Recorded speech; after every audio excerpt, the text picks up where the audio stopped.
স্বামী কোথায়? আসেনি। কেন? সে অনেক রাতে বাসায় ফিরে, 2টা 3টা। এত রাতে কি করে বাহিরে? আমার না কাউকে বলতে লজ্জা লাগে। সে নেশা করে প্রতি রাতে। কি বলো, সত্যি নাকি? টাকা পয়সা থাকলেই কি নেশা করা লাগে? কি করবা? মানিয়ে নিতে হবে। আমাকে না অনেক বকে। লাইফ মানেই তো এনজয়, তাই একটু নেশা করতেই পারে। টাকা দিয়ে সব কিছু হয়, সব কেনা যায়, আনন্দ, ঘোরাফেরা, স্বপ্ন পূরণ করা যায়। কিন্তু ভালো থাকা যায় না। কে বলছে পাগলি ভালো থাকা যায় না?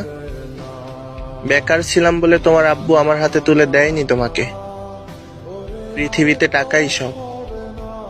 আমাকে কান্না করিয়ে দিলে।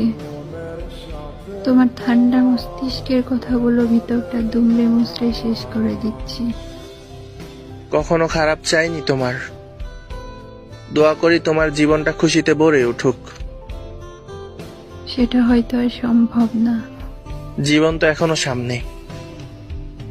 বাকি জীবনটা কিভাবে কাটাবো আমি?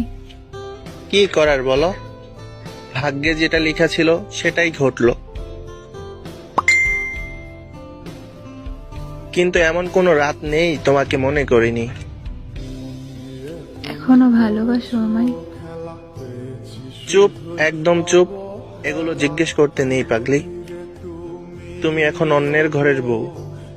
তোমার তো শুধু একটাই কথা। ঘুমিয়ে পড়ো। চিন্তা হচ্ছে খুব। আচ্ছা, তোমাকে খুব মনে পড়লে আমি মেসেজ দিব কেমন? না। কেন, বিরক্ত হও? তাহলে আমাদের এই সুন্দর সম্পর্কটা পরকীয়া হয়ে যাবে। যখন খুব বেশি মনে পড়বে তখন কি একটু মেসেজ দিতে পারবো না বলো? তোমাকে রিপ্লাই দিতে হবে না, আমি পাগলের মতো মেসেজ করব, তুমি শুধু দেখবা। প্লিজ বারণ করো না। আচ্ছা, অনেক রাত হয়েছে, এবার ঘুমিয়ে পড়ো। সকালে আমাকে অফিসে যেতে হবে। যেতে ইচ্ছা করছে না।